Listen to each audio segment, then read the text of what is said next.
அன்பானவர்களே, இந்த ஓய்வு நாளின் காலை பொழுதற்காக ஆண்டவருக்கு நன்றிகளையும் ஸ்தோத்திரங்களையும் ஏறெடுக்க நாம் அழைக்கப்பட்டிருக்கிறோம். ஆண்டவருடைய தெய்வீக பிரசன்னத்தை உணர்ந்து கொண்டவர்களாய் இந்த தொழுகையிலே எங்களோடு கூட பங்கு கொள்ள உங்களை நாங்கள் அன்போடு அழைக்கிறோம். இந்த தொழுகைக்கு ஆர்வமாக நம் ஆண்டவரை நோக்கி வேண்டுதல் செய்வோமா, ஜெபம் செய்வோம். அளவில்லாத கிருபையினாலும் இரக்கங்களினாலும் எங்களை பாதுகாத்து பராமரித்து வழிநடத்தி வருகின்ற எங்கள் அன்பின் தூய கர்த்தாவே, மகிழ்ச்சி நிறைந்த ஆசீர்வதிக்கப்பட்ட இனிமையான ஓய்வு நாளின் காலை பொழுதற்காக நன்றியுள்ள இருதயத்தோடு நாங்கள் உம்மை போற்றுகிறோம், உம்மை ஸ்தோத்திரிக்கிறோம். காலைதோறும் புதிய கிருபைகளை தருகிறவரே, இந்த நாளின் காலை பொழுதில் உம்முடைய கிருபைகளை எங்களுக்கு தந்து எங்களை ஆசீர்வதிக்கும்படியாக நாங்கள் செபிக்கிறோம். இந்த தொழுகையில் பங்கு பெறுகிற ஒவ்வொரு மக்கள் மேலும் தூய ஆவியாருடைய ஆளுகை நிறைவாய் தங்கி இருக்க வேண்டும் என்று மீட்பர் இயேசு கிறிஸ்துவின் வழியாய் கொண்டாடுகிறோம் நல்ல பிதாவே, ஆமென். நாம் இருக்கின்ற இடத்திலே இணைந்து ஞான பாடல் 11 போற்றிடு ஆன்மமே சிருஷ்டி கர்த்தாவாம் வல்லோரே, ஏற்றிடு உனக்கு இரட்சிப்பு சுகமானோரே.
படிப்பதற்காக தெரிந்து கொண்ட சங்கீதம் 51 1 முதல் 12 வசனங்களை நாம் இணைந்து படிக்கலாம். சங்கீதம் 51 1 முதல் 12 வசனங்கள். தேவனே, உமது கிருபையின்படி எனக்கு இறங்கும், உமது மிகுந்த இரக்கங்களின்படி என் மீன்கள் நீங்க என்னை சுத்திகரியும். முற்றிலும் கழுவி என் பாவங்களை சுத்திகரியும். என் மீன்களை நான் அறிந்திருக்கிறேன், என் பாவம் எப்பொழுதும் எனக்கு முன்பாக இருக்கிறது. நான் பாவம் செய்யும், என் கண்களுக்கு முன்பாக பொருளாதாரத்தை நடப்பித்தேன். என் பேசும்போது உடைய நீதி விளங்கவும், என் நியாயத்தில் இருப்பது உடைய பரிசுத்தம் விளங்கவும் தெரியாது. இதோ நான் துர்க்குணத்தில் உருவானேன், என் தாய் என்னை பாவத்தில் கத்தந்தளித்தாள். இதோ உள்ளத்தில் உண்மையாக இருக்க விரும்புகிறேன், அந்த குணத்தில் ஞானத்தை எனக்கு தெரியப்படுத்துவேன். நீர் என்னை ஈசோப்பினால் சுத்திகரியும், அப்பொழுது நான் சுத்தமாவேன்.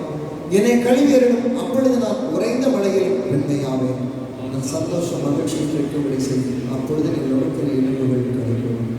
என் பாவங்களை பாராதபடிக்கு நீர் உமது முகத்தை மறைத்து என் அக்கிரமங்களை எல்லாம் நீக்கியிருக்கும். தேவனே, உமது சமூகத்தை விட்டு என்னை தள்ளாமலும் உமது பரிசுத்த ஆவியை என்னிடத்திலிருந்து எடுத்துக் கொள்ளாமலும் இருக்கும். சேர்ந்து படிப்போம். உமது இரட்சணியத்தின் சந்தோஷத்தை திரும்பவும் எனக்கு தந்து உற்சாகமான ஆவி என்னை தாங்கும்படி செய்யும்.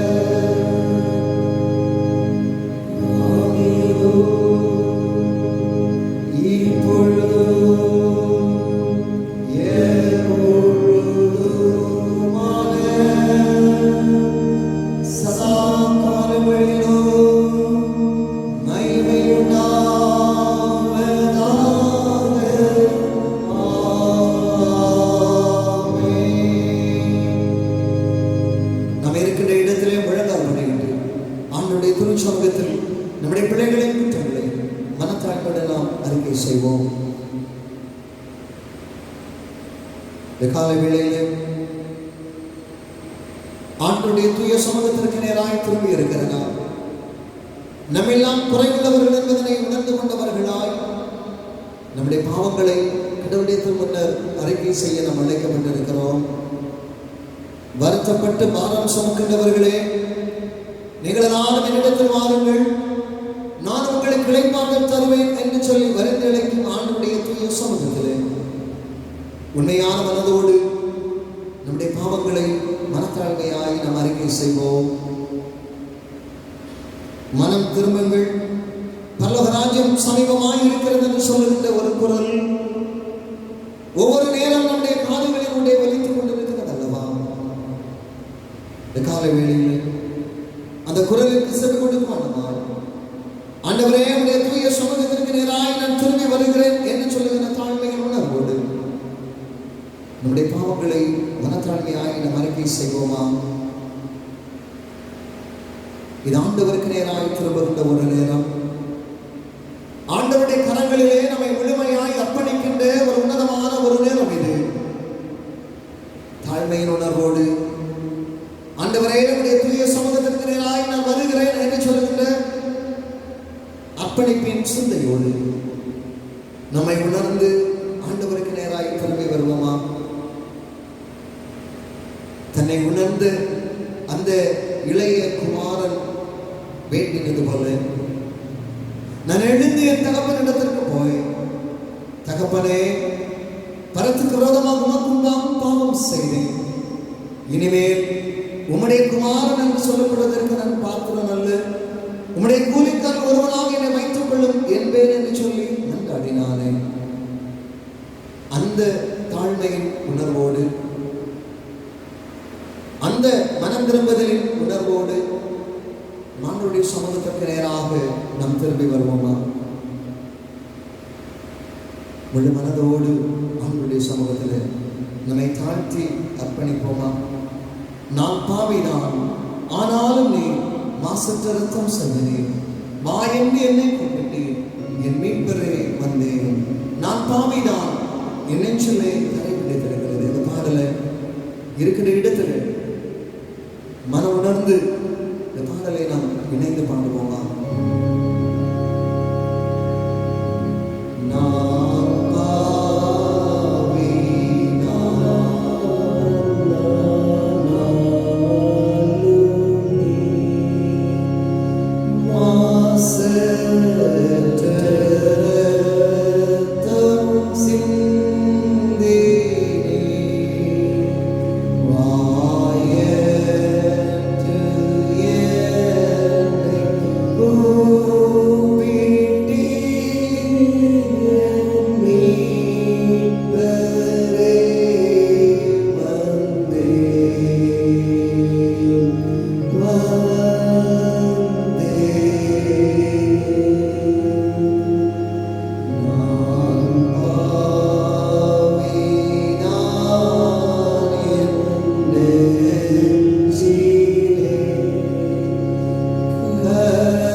சர்வ வல்லமை மிகுந்த இரக்கமுள்ள ஆண்டவரே, சங்கீதங்களிலும் என்னை குறித்து எழுதியிருக்கிறவைகளை எல்லாம் நிறைவேற வேண்டியதென்று நான் உங்களோடு இருந்தபோது உங்களுக்கு சொல்லிக் கொண்டு வந்த விசேஷங்கள் இவைகளே என்றார்.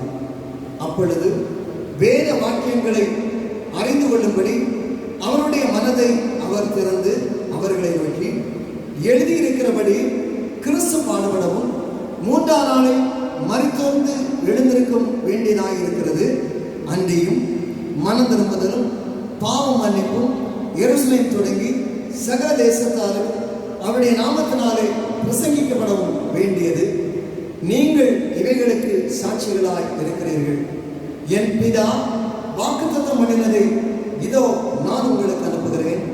நீங்களோ உன்னதத்திலிருந்து வரும் பலனினால் தற்பிக்கப்படும் வரைக்கும் எருசலேம் நகரத்தில் இருங்கள் என்றார் என்பதே.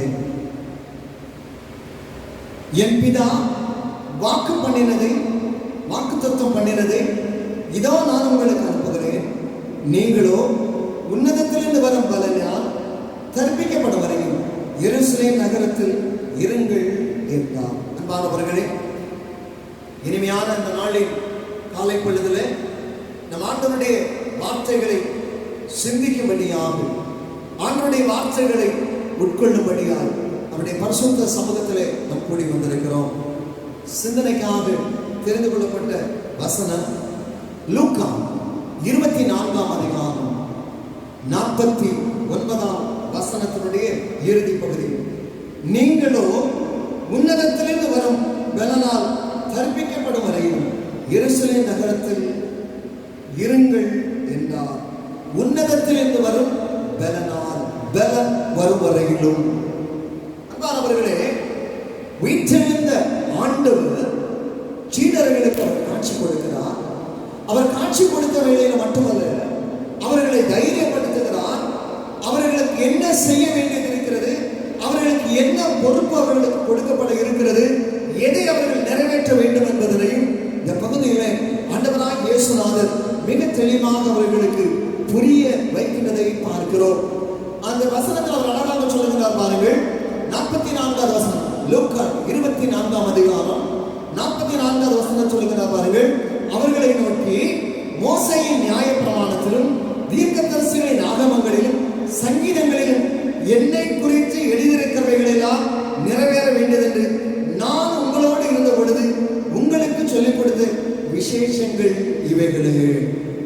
ஆண்டவராகிய இயேசுநாதர் பாடுபடுவார், அவர் காயப்படுத்தப்படுவார், அவர் மரித்து சிலுவையிலே மரித்து உயிர்த்தெழுக்கப்படுவார், அவர் உயிர்த்தெழுந்த ஆண்டவராய் நம்மிலே வருவார். இவைகளெல்லாம் ஏற்கனவே ஆண்டவர் அவர்களுக்கு சொல்லி இருந்தார். ஆகவே அவர்களுக்கு மீண்டும் அந்த வார்த்தையை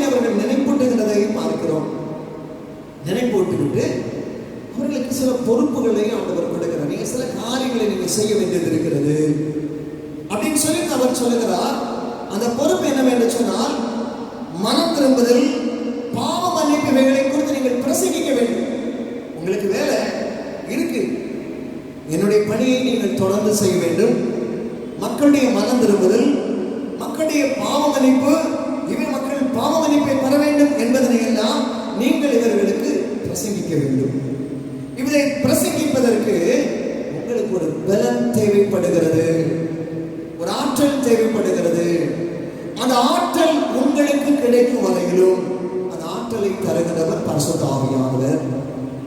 அந்த பரிசுத்த ஆவியானவர் உங்களுடைய வாழ்க்கையில வருகின்ற வரையிலும் நீங்கள் எருசலேமிலேயே தரித்திருங்கள். எருசலேம் இருங்க ஐயா, வேற எங்கேயும் போகாத, சொல்ல வேண்டிய இடத்துல நான் சொல்லுகிற அந்த இடத்துல உட்காரு, அமைதியாயிரு என்று சொல்லி ஆண்டவர் அவர்களுக்கு ஆலோசனை சொல்லுகிறதை பார்க்கிறோம். அன்பானவர்களே, ஆகவே ஆண்டவருடைய வார்த்தைகளுக்கு வருகிறது. நான் சொல்லப்படுகிற வரையிலும், நாம் சொல்லும் வரையிலும் அந்த இடத்துல இருங்க. இந்த இடத்துல அவர் சொல்லுகிற ஒரு வார்த்தை சொல்லப்படுகிறது, பொறுமையாயிரு, பி பேஷியன்ட். நான் சொல்லுகிற வரையிலும் நீ பொறுமையாயிரு என்று ஆண்டவர் சொல்லுகிறார். லூக்கா 21ஆம் அதிகாரம் 19வது வசனத்தை நீங்க திரும்பி பார்க்கின்ற வேளைகளில் ஆண்டவர் சொல்லுகிறார், பொறுமையினால் உங்கள் ஆத்துமாக்களை காத்துக் கொள்ளுங்கள் என்று சொல்லுகிறார். பொறுமை அவசியமானது. உலக வாழ்க்கையில பொறுமையோடு பல காரியங்களை நாம் செய்ய வேண்டியது அவசியமானது. அந்த பொறுமையினுடைய அழுத்தத்தை, பொறுமையினுடைய அவசியத்தை ஆண்டவர் சொல்லுகிறதை பார்க்க உங்களுக்கு பொறுப்பு கொடுக்கப்படுகிறது. அந்த பொறுப்புல நீங்க வலிமையாய் செயல்படணும்னா அந்த பலம் கிடைக்கிற வரையில் நீங்க என்ன செய்யணும்? எருசலேமிலே பொறுமையோடு தரித்திருங்கள் என்று சொன்னார். ஏனென்று சொன்னால், பொறுமை இல்லைன்னா வாழ்க்கையில நிறைய கடினங்களையும் நிறைய கஷ்டங்களையும் நாம் சந்திக்க வேண்டியது. ஒரு அழகான திருமறையிலே ஒரு உதாரணம் இருக்கிறது பாருங்கள். என்னாகமம் 20ஆம் அதிகாரம் 10வது வசனத்தை நீங்கள் படித்து பார்க்கின்ற வேளைகளில் இந்த என்னாகமம் 20ஆம் அதிகாரம் இந்த பகுதி முழுவதும் நீங்கள் படித்து பார்க்கின்ற வேளைகளில் மோசேயினுடைய வாழ்க்கையில் பொறுமையின்மையினால் ஏற்பட்ட ஒரு வேதனையான ஒரு அனுபவம் அங்கே விளக்கப்படுகிறதை பார்க்கிறோம். வனாந்திரத்தில் பயணம் செய்து கொண்டு வருகிறார்கள். தண்ணீர் இல்லை, குடிப்பதற்கு தண்ணீர் இல்லை. இஸ்ரவேலர் கடுமையாய் மோசேயிடத்தில் மாணவனிடத்தில் முறுமுறுக்கிறாங்க. என்னையா நீங்க எப்படி பண்ணிட்டீங்களே, எங்களுக்கு தண்ணி இல்லையே அப்படின்னு சொல்லி அவங்க முறுமுறுக்கிறாங்க. மோசேயின் மாணவன் ஆண்டவருடைய சொந்தத்தில் முகம் போய் விழுகிறாங்க. ஆண்டவரே, தண்ணீர் இல்லைன்னு இந்த ஜனங்கள் சொல்லுகிறார்களே, நாங்க என்னையா செய்ய அப்படின்னு சொல்லி சொல்லுகிறாங்க. எல்லாரும் கூடி வர சொல்லு, கண்மலைக்கு முன்னால வர சொல்லு. கண்மலையில் எல்லாரும் வந்த உடனே நீ கண்மலையோடு நீ பேசு, தண்ணி வருமையா அப்படின்னா இவன் கூப்பிட்டான். மோசே எல்லாரையும் கூப்பிட்டான். எல்லாரும் வாங்க ஐயா, கண்மலை பக்கத்துல வாருங்க அப்படின்னு சொன்னான். எல்லாரும் வந்த உடனே ஆண்மை ஒரு கோபத்துல கண்மலையில 2 தரம் ஓங்கி அடித்தான். கண்மலையில தண்ணீர் பீரிட்டு வந்தது. அந்த ஆண்டவர் சொன்னார், என்னை மேன்மைப்படுத்த தவறினதுனால, அதாவது நான் சொன்னேன், பேச சொன்னேன், ஆனா நீ பொறுமை இல்லாம அங்க ஒரு தவறு செய்த, கண்மலையை ஓங்கி அடித்ததுல தண்ணி வந்தது. ஆனா நீ எங்க போக மாட்ட, கானானை பார்ப்பாய், ஆனால் கானானுக்குள்ளார இவர்களை அழைத்துக் கொண்டு நீ போக முடியாது, நீ போக மாட்டாய் என்று சொல்லுகிறார். இதற்கு காரணம் என்ன தெரியுமா? அவனுடைய பொறுமையின்மை. அவனுடைய பொறுமையின்மை. ஆண்டவருடைய வார்த்தை வருகிறது, பொறுமையாய் அவங்களை எரிச்சல் படுத்துமா, கோபப்படுத்துமா. சில நேரங்களில நம்மை முந்தி தள்ளுவதற்கு நிறைய தள்ளிட்டு இருப்பாங்க. ஆண்டவர் சொல்லுகிறார், பி பேஷியன்ட், பொறுமையாயிரு, பொறுமையாயிரு என்று சொல்லுகிறார். நான் சொல்லுகிறார், பொறுமையினால் ஆத்துமாக்களை காத்துக் கொள்ளுங்கள். அப்ப பொறுமை இல்லைன்னா நம்முடைய ஆத்துமா அழிந்து போகும். எங்க பொறுமையாக இருந்தாலும் அங்க பொறுமையாகத்தான் இருக்க வேண்டும். அவர்களே, பல நேரங்களில் நமக்கு இருக்கிறது, எங்கேயா நம்ம பொறுமையா இருக்கு. போல் அழகாக சொல்லுகிறார். ரோமர் எழுதின கடிதத்தில் சொல்லுகிறார், ரோமர் 12ஆம் அதிகாரம் 12வது வசனம் சொல்லுகிறார், உபத்திரவத்திலே பொறுமையாயிரும். உனக்கு எப்ப எல்லாம் உபத்திரம் வருதோ, எப்ப எல்லாம் உனக்கு வேதனைகள் வருகிறதோ, எப்பொழுதெல்லாம் உன்னுடைய வாழ்க்கையில கடினங்கள் வருகிறதோ, நீ பொறுமையாய் அமைதியாய் இரு. பொறுமை பொறுமையாய் அமைதியாய் இரு அப்படின்னு சொல்லி பாரவர்களே, இது ஒரு உபத்திரவத்தின் காலம், ஒரு வேதனையினுடைய ஒரு காலத்தில் நாம் வாழ்ந்து கொண்டிருக்கிறோம். அரசு சொல்லுகிறது பொறுமையா வீட்டில் இரு, அடங்கி இரு, தேவையில்லாம வெளியில சுத்தாது, எங்கேயும் போகாது அப்படின்னு சொல்லுகிறது. அதை கேட்க நாம் அழைக்கப்பட்டு இருக்கிறோம். இந்த வார்த்தைக்கு கீழ்ப்படிய நாம் அழைக்கப்பட்டிருக்கிறோம். இந்த சொல்லுகிறா பாருங்க, உபத்திரவத்திலே பொறுமையாயிரு. இந்த துன்பமான காலங்களிலே, இந்த பாடுபடும் காலங்களிலே நீ பொறுமையோடு இரு என்று ஆண்டவர் சொல்லுகிறார். அவர்களே, பொறுமையாய் இருக்க நாம் அழைக்கப்பட்டிருக்கிறோம். ஏனென்று சொன்னா அந்த பொறுமை நமக்கு எதை தருகிறது என்று சொன்னா, பொறுமை எதுவரையும் இஸ்ரவேல் சீடர்களுக்கு ஆண்டவர் சொல்றார், உன்னதத்திலிருந்து பலன் கிடைக்கும் வரையிலும், உனக்கு பலன், உனக்கு ஆற்றல் கிடைக்கும் வரையிலும் நீ பொறுமையோடு இரு என்று சொல்லுகிறார்.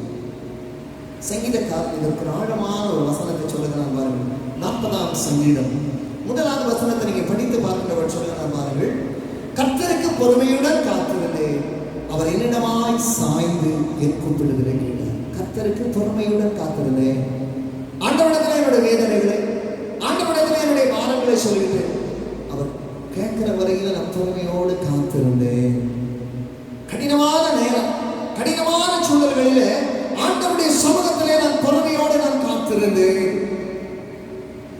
அப்போ அடுத்த வசனத்தில் ஒன்று சொல்லுங்க, நான் பாருங்க, சங்கீதக்காரன் 2வது வசனத்தில் பயங்கரமான குழியிலும் முனையான சேற்றிலிருந்தும் அவர் என்னை தூக்கி எடுத்து. எப்படி பாருங்க, பயங்கரமான குழியிலும் உளையான சேற்றிலும் என்னை தூக்கி எடுத்து, என் கால்களை கண்மலை மேல் என் நிறுத்தி, என் அடிகளை அவர் உறுதிப்படுத்தி, பாடுகள், துன்பங்கள், துயரங்கள், இழப்புகளின் மத்தியில் நான் ஆண்டவரை நோக்கி நான் கூப்பிடுகின்ற வேளைகளில், பொறுமையோடு நான் ஆண்டவருக்காக நான் காத்திருக்கிற வேளைகளில், பயங்கரமான குழியில, உளையான சேற்றிலிருந்து, அமிழ்ந்து போகக்கூடிய நிலையிலிருந்து ஆண்டவர் என்னை தூக்கி எடுத்து, எங்கே என் கால்களை கண்மலையின் மேல் நிறுத்தி, என் அடிகளை அவர் உறுதிப்படுத்துகிறார். அன்பானவர்களே, இந்த ஆண்டவருக்காய் நான் பொறுமையோடு காத்திருக்கின்ற வேளைகளிலே ஆண்டவர் எனக்கு தருகின்ற ஒரு பலன். நான் ஆண்டவருக்காய் நான் காத்திருக்கின்ற வேளைகளிலே ஆண்டவர் எனக்கு என்ன தருகிறார் சொன்னால், அவருடைய பலனை எனக்கு தருகிறார்.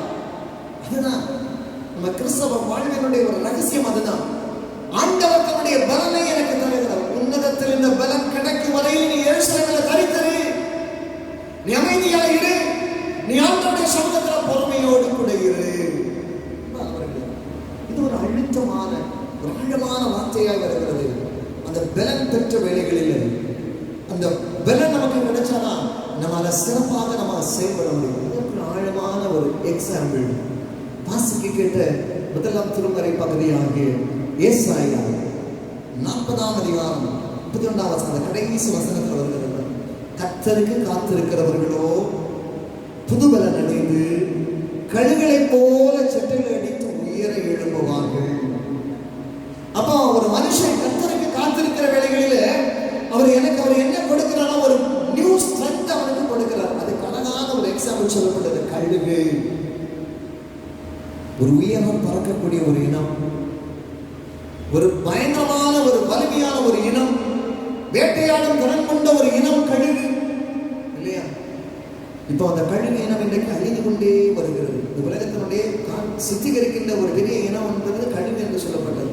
ஆனால் இன்றைக்கு இந்த உலகத்தில் இந்த கழுகு இனம் அழிந்து கொண்டே இருக்கிறாங்க. பல நாடுகள் கழுகு இனம் அழியாமல் பாதுகாப்பதற்காக பல முயற்சிகள் எடுக்கப்பட்டிருக்கிறது பார்க்கிறோம்.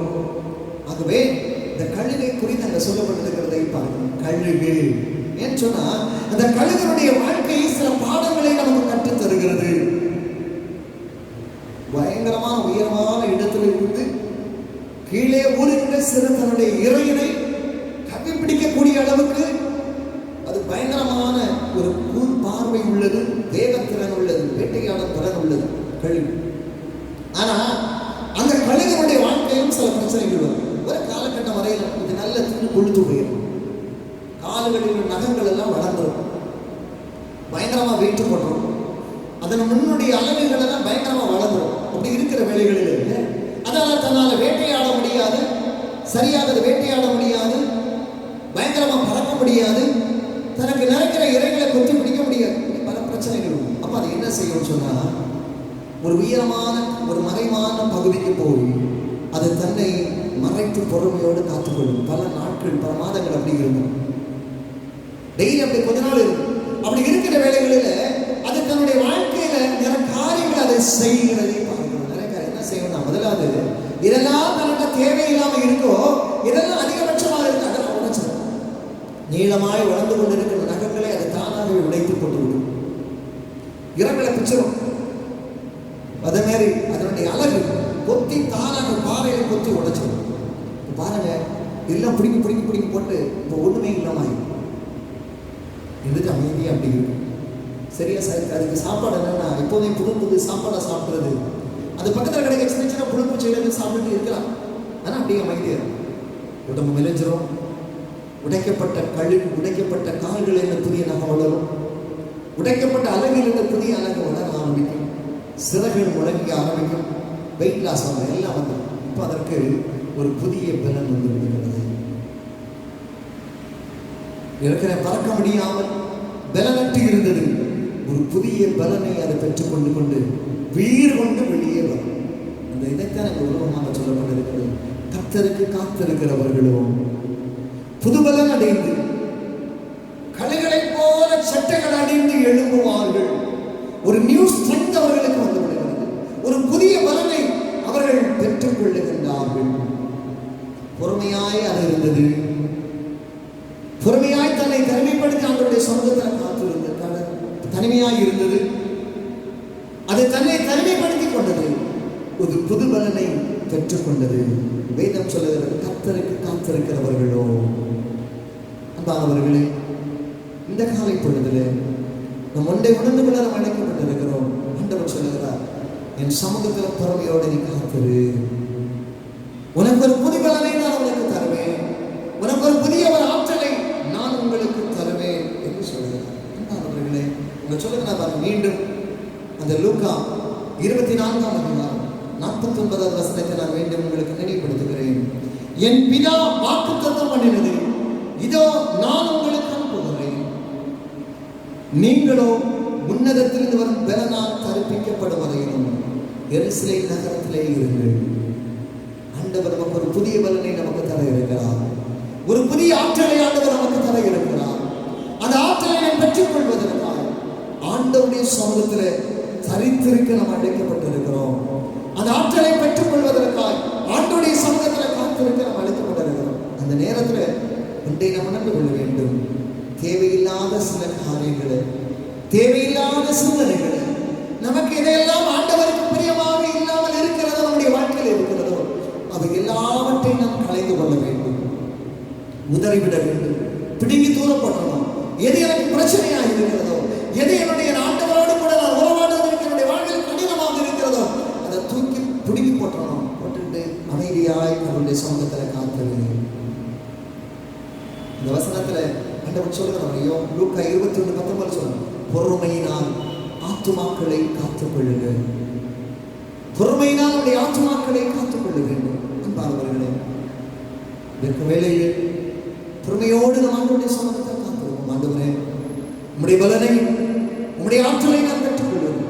உம்முடைய அருளையும் உம்முடைய கிருபையும் எனக்கு தாரும். ஆண்டவரே, உம்முடைய பலனால் தரிப்பிக்கப்படுவதற்கு என்னை பலப்படுத்தும் ஐயா, என்னை தைரியப்படுத்தும் ஆண்டவரே அப்படின்னு சொல்லி ஆண்டவருடைய சமூகத்தில் காத்திருப்போமா? சங்கீதக்காரனுடைய அனுபவத்தை மீண்டும் நான் நினைவுபடுத்துகிறேன். கர்த்தருக்காக பொறுமையுடன் காத்திருந்தேன், என்னிடமாய் சாய்ந்து என் கூப்பிடுதலை கேட்டார். பயங்கரமான புலியும் உளையான சேதம் என்னை தூக்கி எடுத்து என் கால்களை கந்தனை மேல் நிறுத்தி என் அடிதிகளை உறுதிப்படுத்துகிறார். அது ஆண்டவருடைய சமூகத்தில் நாம் காத்திருப்போமா? கர்த்தர் உங்களை ஆசீர்வதிப்பார். ஆண்டவருடைய சமூகத்தில் காத்திருப்போம். நன்மையினாலும் கிருபையினாலும் ஆண்டவர் நம்மை நிறைத்துக் கொள்வாராக. ஆமென். நாம் இருக்கின்ற இடத்திலே மீண்டும் கடவுளுக்கு போல் உண்டாகும் விதமாக கீர்த்தனை 393 பாடும். 393 கீர்த்தனை 393. திருப்பாதம் சேராமல் இருப்பேனோ, நான் தெய்வத்தை தேடாமல் பிழைப்பேனோ.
ஜெபம் செய்வோம்.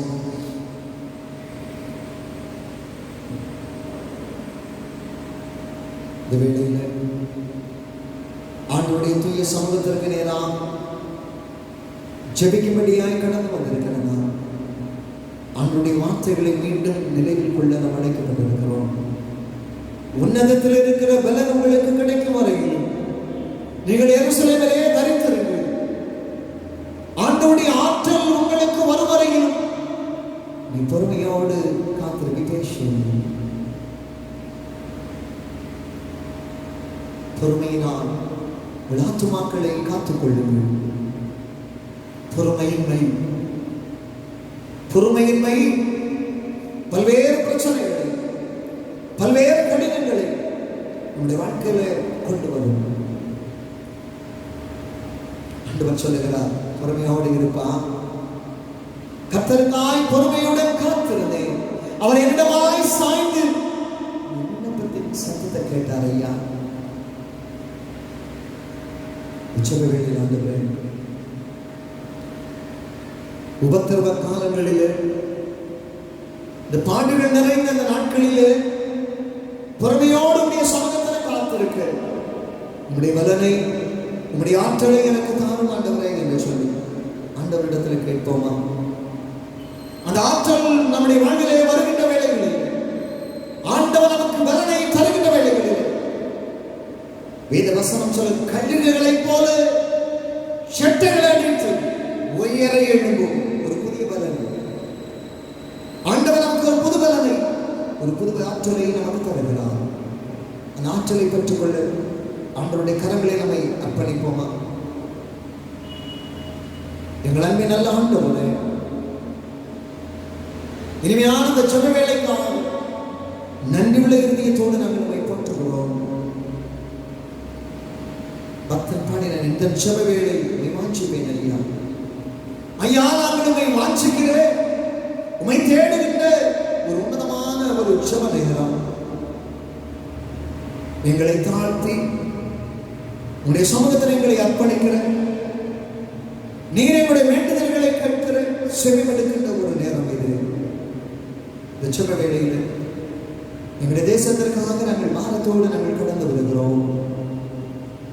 தேசம் காணப்படுகிற ஒரு கடினமான காலத்திலே ஆண்டவரே இறங்க வேண்டும் என்று சொல்லுகிற ஆனந்தத்தோடு மண்டை கடந்து வருகிறோம். ஐயா, திகில்கள், பயங்களும் நிறைந்து காணப்படுகின்ற இந்த நெருக்கடியான காலத்தில் ஒரு பெரும் தொற்று கடினமாய் மக்களை பாதித்துக் கொண்டிருக்கிற வேளையில் தேவனே இறங்கும், தேவனே இறங்கும், தேவனே இறங்கும் என்று சொல்லுகின்ற ஆனந்தத்தோடு மண்டை கடந்து வருகிறோம்.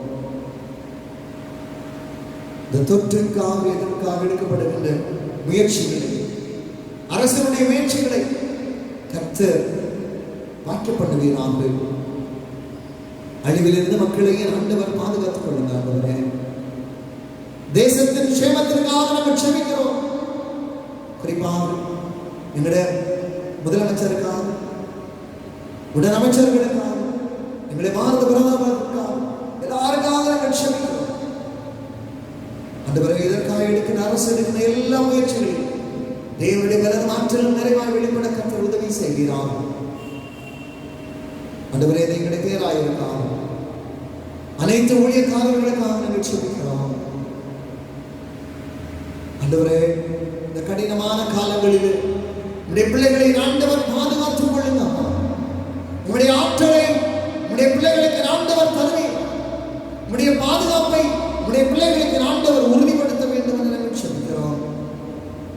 எங்களுடைய திருச்சபையின் குடும்பங்களை உடைய கரங்களில் நாங்கள் அர்ப்பணிக்கிறோம். சமீபத்திலும் தூரத்திலும் வாழ்ந்து கொண்டிருக்கிற எங்களுடைய பிள்ளைகளுக்காக நாங்கள் செபிக்கிறோம். பாதுகாவலை ஆண்டவர் உறுதிப்படுத்துங்க. ஒவ்வொரு குழந்தைகள், சிறுவர் சிறுமியர், வாலிபர்கள், பெற்றோர், முதியோர் தனித்தனியாய் வேறுவேறாய் உடைய சமூகத்தில் நாங்கள் செபிக்கிறோம். தேவனுடைய அளவில்லாத கிருபையை மாற்றும் உங்களுடைய பிள்ளைகளை நிறைவாய் தங்கியிருக்க கர்த்தர் உதவி செய்யப்பா. பாதுகாப்பை கர்த்தர் உறுதிப்படுத்துங்க. பல்வேறு துறைகளிலே பணியாற்றுகிறவர்கள், காவல்துறையிலே பணியாற்றுகிறவர்கள், நீதித்துறையிலே பணியாற்றுகிறவர்கள், மருத்துவத்துறைகளிலே பணியாற்றுகிறவர்கள், மருத்துவர்கள், தாதியர்கள், உடன்பணியாளர்கள், தூய்மை பணியாளர்கள், ஆண்டவரே, இந்த தொற்று பாதுகாப்பு பணியில் ஈடுபடுத்தப்பட்டிருக்கின்ற ஒவ்வொரு உள்ளாட்சித்துறையினர் மற்றும் பொதுப்பணித்துறையினுடைய பணியாளர்கள் ஒவ்வொருவருக்காக நாங்கள் செபிக்கிறோம். ஒவ்வொரு மக்களுக்காக நாங்கள் செபிக்கிறோம். ஆண்டவருடைய பாதுகாவல் ஒவ்வொரு மக்களோடு கூட நிறைவாய் தங்கியிருக்கட்டும் ஐயா. அவர்களை கர்த்தர் நீர் பலப்படுத்தி நீர் பாதுகாத்துக் கொள்ள வேண்டும் என நாங்கள் பணிந்து நாங்கள் செபிக்கிறோம். கர்த்தருடைய மாறாத கிருபையும் இரக்கங்களும் எல்லா பிள்ளைகள் மேலும் நிறைவாய் தங்கியிருக்க ஆண்டவர் உதவி செய்ய வேண்டும் என நாங்கள் செபிக்கிறோம். தேவ பிரசன்னம், தெய்வீக பாதுகாப்பு உடைய மக்கள் மேல் நிறைவாய் தங்கியிருக்க ஆண்டவர் அனுக்கிரகம் பாராட்ட வேண்டும் என நாங்கள் செபிக்கிறோம். இரக்கமுள்ள ஆண்டவரே, இந்த காலங்களில் தேவ பாதுகாப்பிற்காக நாங்கள் மீண்டுமாய் நாங்கள் கடந்து வருகிறோம். வீடுகளிலே, மருத்துவமனைகளிலே தனிமைப்படுத்தப்பட்டிருக்கிற மக்களுக்காக நாங்கள் செபிக்கிறோம். நோய் தொற்றினால் மருத்துவமனைகளில் அனுமதிக்கப்பட்டிருக்கிற அன்புக்குரியவர்களுக்காக நாங்கள் ஜெபிக்கிறோம். கர்த்தாவே, இரங்கும் தேவனே, எங்களுக்கு இரக்கத்தை காண்பீங்க ஆண்டவரே. உடைய வல்லமையை வெளிப்படுத்துங்க அப்பா. ஒரே ஒரு வார்த்தை சொல்லி எல்லாரையும் குணப்படுத்துங்க அப்பா. எல்லாரையும் குணப்படுத்துங்க. ஒரு கடுமையான ஒரு மழை காலம், சேதங்களில் நாதுபடிக்கு கர்த்தர் பாதுகாத்துக் கொள்ளுங்கப்பா. பெருவெள்ள சேதங்களுக்கு புசலுக்கும் நீரை பாதுகாத்துக் கொள்ளுகிற தேவன் அல்லவோ. ஒவ்வொரு மக்களையும் கர்த்தரை பாதுகாத்துக் கொள்ள வேண்டும் என்று நாங்கள் சொல்கிறோம். இந்த லாக்டவுன் காலங்களில் தங்களுடைய வாழ்வாதாரங்கள் பாதிக்கப்பட்டு விடுமோ என்று சந்திரங்களோடு தவிப்போடு காணப்படுகிற பிள்ளைகளை கர்த்தர் பலப்படுத்தி தைரியப்படுத்தி வளமான காலங்களை கர்த்தர் தருகிறார். ஆண்டவரே, நாங்கள் பதவியோடு எங்களுடைய இல்லங்களிலே காத்திருந்து ஆண்டவரே எங்களுடைய வாழ்வை நாங்கள் பாதுகாத்துக் கொள்ள கடவுள் ஒவ்வொரு மக்களுக்கும் உடைய ஆற்றலை தந்தர வேண்டும் என்று நாங்கள் சொல்கிறோம். குறிப்பாக இந்த வாரத்தில் தன்னுடைய சிறப்பு நாட்களை கொண்டாடுகிறவர்கள், பிறந்த நாள் திருமண நாட்களை கொண்டாடுகிறவர்கள் மற்றும் எல்லா மக்களுக்காக நாங்கள் செபிக்கிறோம். விசேஷ காரியங்களுக்காக தங்களை ஆயத்தப்படுத்திக் கொண்டிருக்கிறவர்களுக்காக நாங்கள் செபிக்கிறோம். ஒவ்வொரு குடும்பங்களிலும் தெய்வ பாதுகாவலும் பராமரிப்பை ஆண்டவர் உறுதிப்படுத்த வேண்டும் என நாங்கள் கொண்டாடுகிறோம். தெய்வீக பிரசன்னம், தெய்வீக பராமரிப்பு எல்லா மக்கள் மேல் நிறைவாய்த்து கொண்டிருக்கிறோம். ஐயா, இந்த ஜெப வேளையில யார் யாரெல்லாம் உண்மை நோக்கி அப்பா என்னை கண்ணோக்கி பாருங்கப்பா, என்னை பலப்படுத்தி ஆண்டவரே, என்னை சுகப்படுத்தி ஆண்டவரே என்று சொல்லி எந்த ஒரு ஆத்மாவை நோக்கி கூப்பிடுகிறதோ ஆண்டவரே நீ தயவாய் இறங்கும்படியாய் நாங்கள் செபிக்கிறோம். தளர்ந்து போன உள்ளங்களை எல்லாமே ஆண்டவர் திடப்படுத்துங்க. நொறுங்குண்டு போன உள்ளங்களை எல்லாமே ஆண்டவர் தைரியப்படுத்துங்க. பயப்படாதே, பயப்படாதே. உன் கால்களை எல்லாம் நான் உறுதிப்படுத்தி உன்னை பலப்படுத்துகிற உன் தேவனாகிய கர்த்தர் நான் உன்னோடு கூட இருக்கிறேன் என்று சொல்லுங்க. எல்லா மக்களுக்கும் ஆண்டவர் தைரியத்தை தாருங்கள். திடத்தை கர்த்தர் தரும்படியாய் நாங்கள் செபிக்கிறோம். தெய்வீக பிரசன்னம், தெய்வீக பாதுகாப்பு எல்லா மக்கள் மேல் நிறைவாய் தங்கி இருக்க ஆண்டவர் உதவி செய்திருக்கிறார். சமாதானத்தின் தேவன் உடைய பிள்ளைகளோடு கூட உடைய பிள்ளைகளை பலப்படுத்தி நீர் பாதுகாத்துக் கொள்ளும். ஆண்டவரின் நிறைவான பாதுகாவலுக்கும் பராமரிப்பும் எல்லாரையும் நாங்கள் ஒப்புக் கொடுக்கிறோம். கண்மணி போல நீர் பாதுகாத்துக் கொள்ளுங்கள். இயேசு கிறிஸ்துவின் நாமத்தில் மன்றாடுகிறோம் ஜீவனுள்ள நல்ல பிதாவே, ஆமென்.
ஆண்டவரின் இரக்கமுள்ள கிருபைக்கு பராமரிப்பும் ஒப்புக் கொடுக்கிறோம். பிதா, குமாரன், தூய ஆவியாகிய தன்னுடைய வல்லமையுள்ள ஆசீர்வாதம் இன்னும் இன்னும் சதா காலங்களில் நம் அனைவரோடும் இன்னும் இன்னும் நிறைவாய் தங்கி இருப்பதாக.